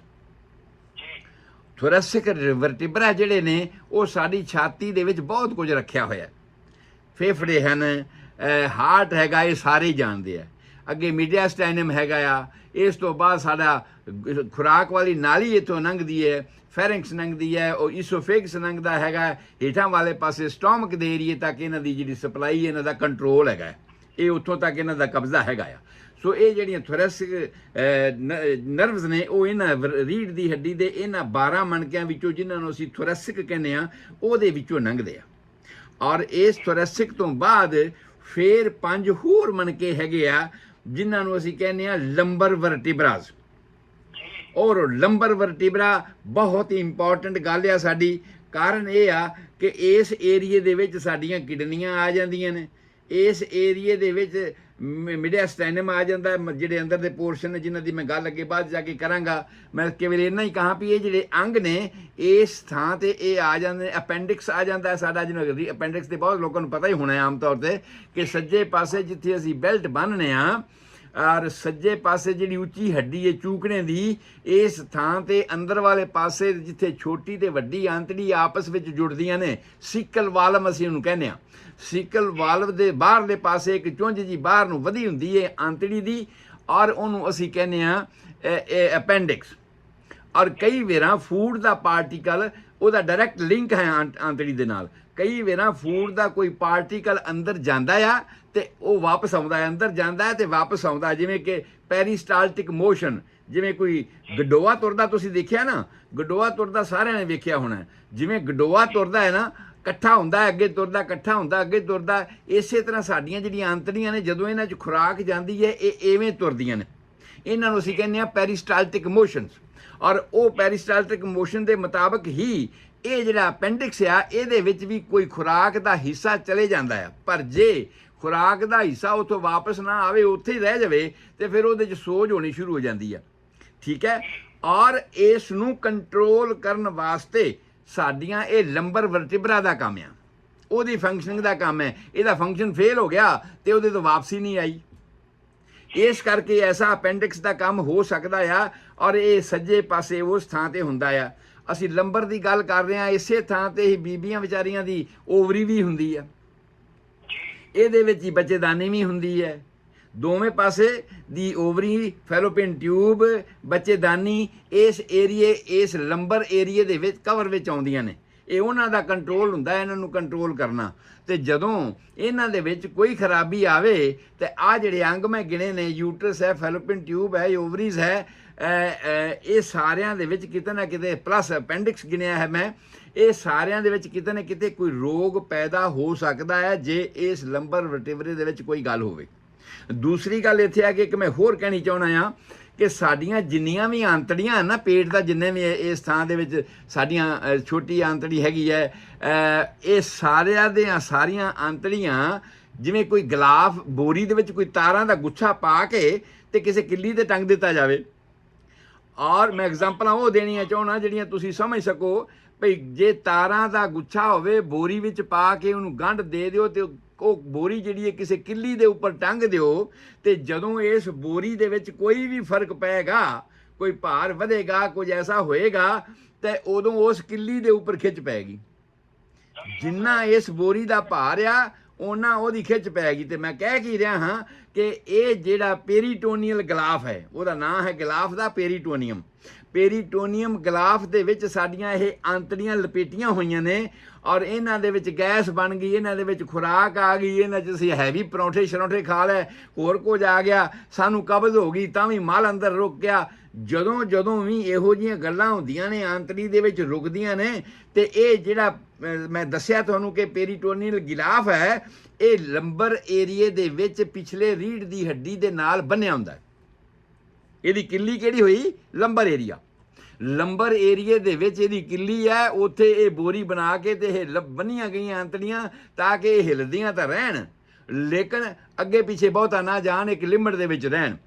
ਔਰ ਜਦੋਂ ਇਹਦੇ ਵਿੱਚ ਕੋਈ ਖੁਰਾਕ ਵੱਧ ਆ ਗਈ, ਅੰਦਰੋਂ ਕੋਈ ਗੈਸ ਜ਼ਿਆਦਾ ਬਣ ਗਈ, ਜਾਂ ਕਬਜ਼ ਹੋ ਗਈ, ਜਾਂ ਅਪੈਂਡਿਕਸ ਦੀ ਗੱਲ ਆਪਾਂ ਕੀਤੀ, ਉਹਦੇ 'ਚ ਸੋਜ ਵਗੈਰਾ ਹੋ ਗਈ, ਇਹ ਸਾਰੀਆਂ ਗੱਲਾਂ ਜਿਹੜੀਆਂ ਨੇ, ਇਹਦੇ ਕਰਕੇ ਜਿਹੜੀ ਦਰਦ ਹੋਏਗੀ, ਆਮ ਤੌਰ ਤੇ ਲੱਕ ਵਿੱਚ ਦਰਦ ਹੁੰਦੀ ਹੈ। ਆਮ ਤੌਰ ਤੇ ਹਾਂਜੀ ਹਾਂਜੀ, ਮੈਨੂੰ ਬਹੁਤ ਵਧੀਆ ਆਵਾਜ਼ ਆ ਰਹੀ ਹੈ ਤੁਹਾਡੀ। ਸੋ ਇਹ ਡਾਕਟਰ ਗੁਰਵਿੰਦਰ ਸਿੰਘ ਜਲੰਧਰ ਤੋਂ ਉਹਨਾਂ ਦਾ ਮੈਸੇਜ ਆਇਆ ਕਿ ਡਾਕਟਰ ਸਾਹਿਬ ਨੂੰ ਸਤਿ ਸ੍ਰੀ ਅਕਾਲ, ਬਹੁਤ ਵੱਡੀਆਂ ਜਾਣਕਾਰੀਆਂ ਡਾਕਟਰ ਸਾਹਿਬ, ਤੁਸੀਂ ਸੇਵਾ ਕਰ ਰਹੇ ਹੋ ਸਮਾਜ। ਬਹੁਤ ਮਿਹਰਬਾਨੀ ਜੀ, ਬਹੁਤ ਬਹੁਤ ਸ਼ੁਕਰੀਆ ਡਾਕਟਰ ਸਾਹਿਬ ਦਾ। ਮੈਂ ਸਮਝਦਾ ਉਹਨਾਂ ਦਾ ਪੀਟੀਸੀ ਦੇ ਉੱਪਰ ਵੀ ਪ੍ਰੋਗਰਾਮ ਡਾਕਟਰ ਬਲਵਿੰਦਰ ਸਿੰਘ ਹੈ ਨੇ, ਕੋਈ ਉਹਨਾਂ ਦਾ ਆ ਰਿਹਾ ਹੁੰਦਾ ਅੱਜ ਕੱਲ੍ਹ। ਸੋ ਖੈਰ ਬਹੁਤ ਧੰਨਵਾਦ ਉਹਨਾਂ ਦਾ। ਹੁਣ ਤੇ ਤਕਰੀਬਨ ਸਾਰੇ ਪੰਜਾਬ ਦੇ ਵਿੱਚ ਚੀਮਾ ਸਾਹਿਬ ਸ਼ਹਿਰ ਕੋਈ ਹੀ ਖਾਲੀ ਹੋਏਗਾ ਜਿੱਥੇ ਮੇਰੇ ਪੜ੍ਹਾਏ ਹੋਏ ਸਟੂਡੈਂਟ ਜਿਹੜੇ ਨੇ ਉਹ ਡਾਕਟਰ ਨਹੀਂ ਬੈਠੇ ਹੋਏ, ਜਿਨ੍ਹਾਂ ਦੇ ਸਰਟੀਫਿਕੇਟਾਂ ਦੇ ਉੱਪਰ ਡਾਕਟਰ ਗੁਰਦੀਪ ਸਿੰਘ ਦੇ ਸਾਈਨ ਨਹੀਂ ਹੈਗੇ। ਹਰੇਕ ਸ਼ਹਿਰ ਦੇ ਵਿੱਚ, ਵੱਡੇ ਸ਼ਹਿਰ ਦੇ ਵਿੱਚ ਜਾਂ ਪਿੰਡਾਂ ਦੇ ਥਾਵਾਂ 'ਤੇ ਵੀ ਮੇਰੇ ਪੜ੍ਹਾਏ ਹੋਏ ਸਟੂਡੈਂਟ ਕਿ 26 ਸਾਲ ਪੜ੍ਹਾਇਆ ਮੈਂ ਉੱਥੇ ਮੈਡੀਕਲ ਕਾਲਜਾਂ ਦੇ ਵਿੱਚ। ਔਰ ਹੁਣ ਤੇ ਸਾਡੇ ਇਸ ਅਮਰੀਕਾ ਦੇ ਵਿੱਚ ਵੀ, ਕੈਨੇਡਾ ਦੇ ਵਿੱਚ ਵੀ ਬਹੁਤ ਸਾਰੇ ਮੇਰੇ ਪੜ੍ਹਾਏ ਹੋਏ ਸਟੂਡੈਂਟ ਜਿਹੜੇ ਨੇ ਉਹ ਇੱਥੇ ਬੈਠੇ ਹੋਏ ਨੇ, ਜਿਨ੍ਹਾਂ ਨੂੰ ਮੈਂ 4-4 ਸਾਲ ਮੈਡੀਕਲ ਕਾਲਜਾਂ 'ਚ ਪੜ੍ਹਾਇਆ ਹੋਇਆ ਹੈਗਾ। ਸੋ ਬਹੁਤ ਖੁਸ਼ੀ ਹੈ, ਬਹੁਤ ਮਨ ਨੂੰ ਹੁੰਦਾ ਹੈ ਕਿ ਹਾਂ ਸਾਡੇ ਬੱਚੇ ਜਿਹੜੇ ਪੜ੍ਹਾਏ ਹੋਏ ਨੇ ਉਹ ਅੱਜ ਕੱਲ੍ਹ ਬਹੁਤ ਕਾਮਯਾਬ ਡਾਕਟਰ ਨੇ ਸਾਰੇ ਏਰੀਆ ਦੇ ਵਿੱਚ। ਇਸੇ ਤਰ੍ਹਾਂ ਸਦਾ ਬਲਵਿੰਦਰ ਸਿੰਘ, ਡਾਕਟਰ ਬਲਵਿੰਦਰ ਸਿੰਘ, ਉਹਨਾਂ ਦਾ ਮੈਂ ਸੁਣਦਾ ਰਹਿੰਦਾ ਆਮ ਤੌਰ 'ਤੇ।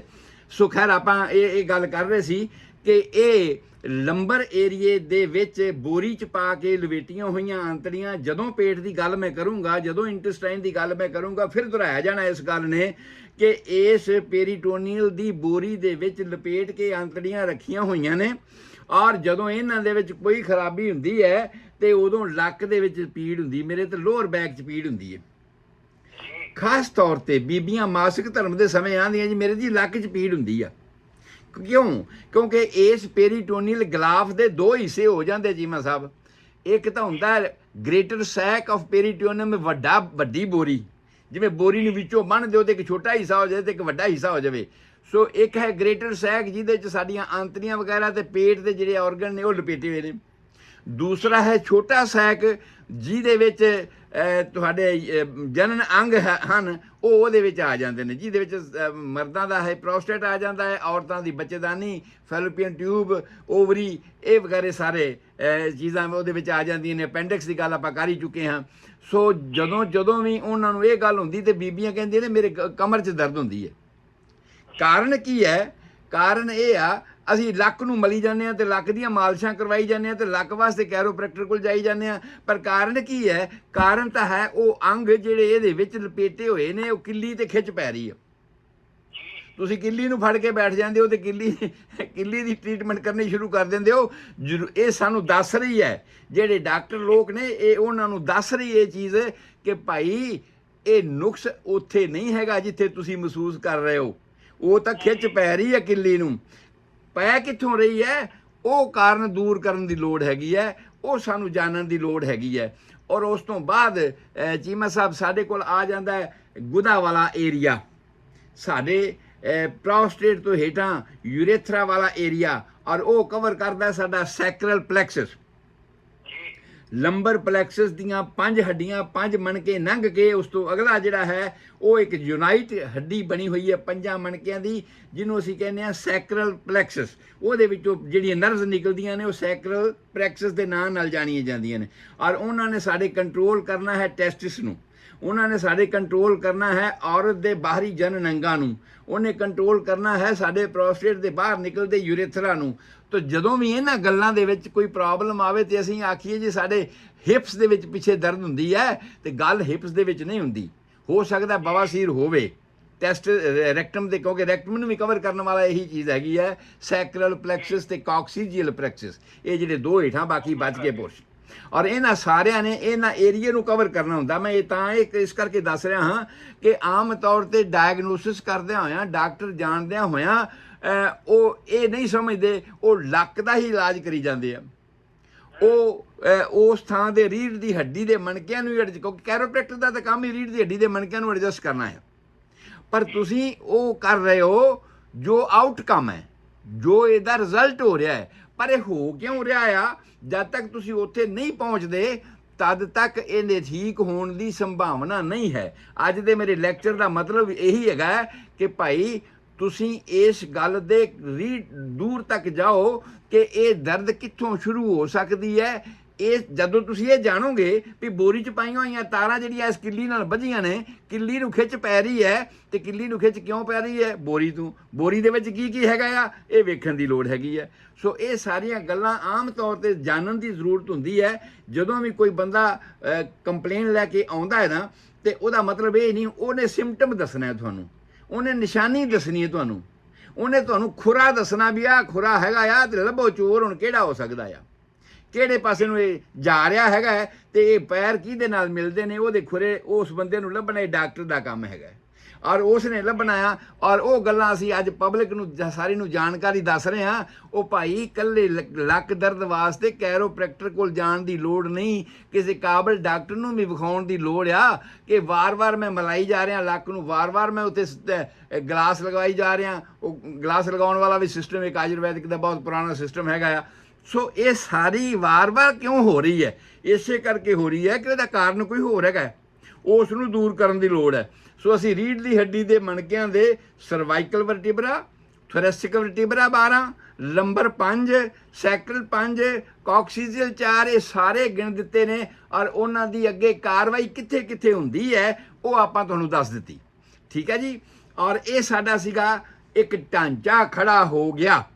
ਉਹ ਭਾਈ ਢਾਂਚਾ ਤੇ ਤੁਸੀਂ ਖੜਾ ਹੋ ਗਿਆ, ਪਰ ਜੇ ਤੁਸੀਂ ਇਸ ਢਾਂਚੇ ਨੂੰ ਆਪਸ ਵਿੱਚ ਬੰਨਿਆ ਨਹੀਂ ਤੇ ਫਿਰ ਇਹਨੇ ਖੜਾ ਨਹੀਂ ਰਹਿਣਾ। ਇਹਨੂੰ ਬੰਨਣ ਦੀ ਵੀ ਲੋੜ ਹੈਗੀ ਹੈ। ਟਾਈਮ ਹੋ ਗਿਆ, ਅਗਲਾ ਪ੍ਰੋਗਰਾਮ ਦੀ ਆਪਾਂ ਸ਼ੁਰੂ ਕਰ। ਮੈਂ ਬੰਦ ਕਰ ਦੇਣਾ ਜੀ। ਕੱਲ ਨੂੰ ਅਸੀਂ ਮਸਕੂਲਰ ਸਿਸਟਮ ਦੀ ਗੱਲ ਕਰਾਂਗੇ ਵੀ ਇਹਨੂੰ ਬੰਨਣ ਵਾਲਾ ਜਿਹੜਾ ਸਿਸਟਮ ਹੈ, ਇਹਨਾਂ ਹੱਡੀਆਂ ਦੇ ਢਾਂਚੇ ਨੂੰ ਬੰਨਣ ਵਾਲਾ ਜਿਹੜਾ ਸਿਸਟਮ ਹੈ ਉਹ ਕੀ ਹੈ। ਮਸਕੂਲਰ ਸਿਸਟਮ ਕਿਸ ਤਰ੍ਹਾਂ ਸਰੀਰ 'ਚ ਵਰਕ ਕਰਦਾ ਹੈ, ਕਿਸ ਤਰ੍ਹਾਂ ਦੇ ਮਸਲ ਹੈਗੇ ਨੇ, ਉਹਨਾਂ ਦਾ ਕੰਮ ਕੀ ਹੈਗਾ, ਕਿੱਥੇ ਕਿੱਥੇ ਕੀ ਕੀ ਚੀਜ਼ ਹੈਗੀ ਹੈ, ਇਸ ਗੱਲ ਦੀ ਜਾਣਕਾਰੀ ਆਪਾਂ ਪਬਲਿਕ ਨੂੰ ਦਿਆਂਗੇ ਤੇ ਫਿਰ ਸਿਸਟਮ ਸ਼ੁਰੂ ਕਰਾਂਗੇ ਅੰਦਰ ਦੇ ਇਹ ਸਰੀਰ ਦੇ ਅੰਦਰ ਵੜ ਕੇ ਕੀ ਕੀ ਹੋ ਰਿਹਾ ਹੈਗਾ। ਸੋ ਮੈਂ ਗੁਰਦੀਪ ਸਿੰਘ ਸੰਧੂ ਤੁਹਾਡਾ ਹੋਮਿਓਪੈਥਿਕ ਕੰਸਲਟੈਂਟ ਤੁਹਾਡੀ ਸੇਵਾ 'ਚ ਹਾਜ਼ਰ ਹਾਂ। 7021 ਵਿਲੇਜ ਪਾਰਕ ਵੇ ਡਬਲਨ। ਮੇਰਾ ਫੋਨ ਨੰਬਰ 4086871899। ईमेल एड्रेस है होम्योमेडिसिन HOMEDICINE@yahoo.com।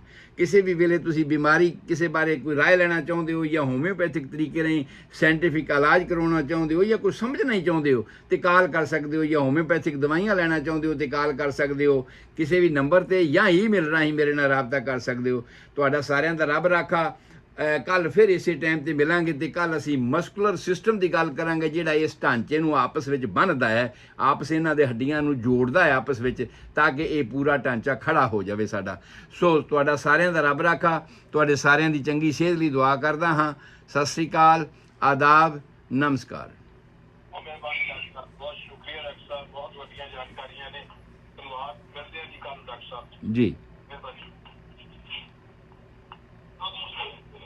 ਕੁੱਤੇ ਚੋਰਾਂ ਨਾਲ ਲੜੀ ਹੋਈ ਇੱਕ ਕਵਿਤਾ ਹੈ, ਇੱਕ